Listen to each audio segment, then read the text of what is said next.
সারাসাত মঠ দেখতে পাচ্ছেন। পুলিশ আছে গার্ডে, এরা অ্যাক্টিভ, এখানে কাজ করছে প্রচুর দেখতে পাচ্ছেন। এখানে রয়েছে ওখানকার মন্দিরের মেন লোকজন এখানে আসছে।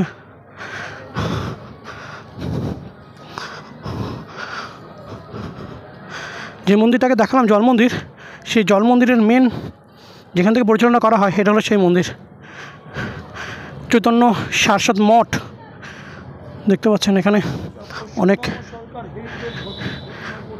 এবং এটাকে পশ্চিমবঙ্গ সরকার হেরিটেজ হিসাবে ঘোষণা করেছেন। মূল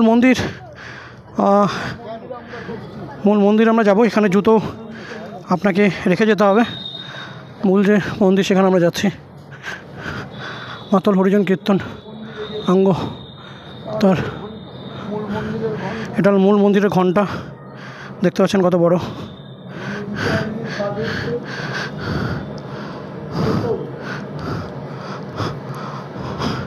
হলো মন্দির, এখন মূল মন্দির এটা যে জল মন্দির, সেই জল মন্দিরের মূল মন্দির।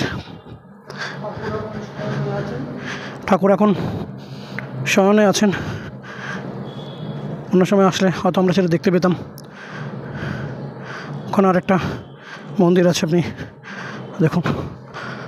আপনি নবদ্বীপ আসলে মন্দির দেখে শেষ করতে পারবেন না, প্রচুর মন্দির আছে যা আপনাকে একটা আলাদা ফিলিংস দেবেন। এটা হলো গুরুদেবের মন্দির। এই মন্দিরটি গেট বন্ধ আছে, গুরুদেব এখন শয়ন করছে, যেহেতু এটাও গুরুদেবের মন্দির।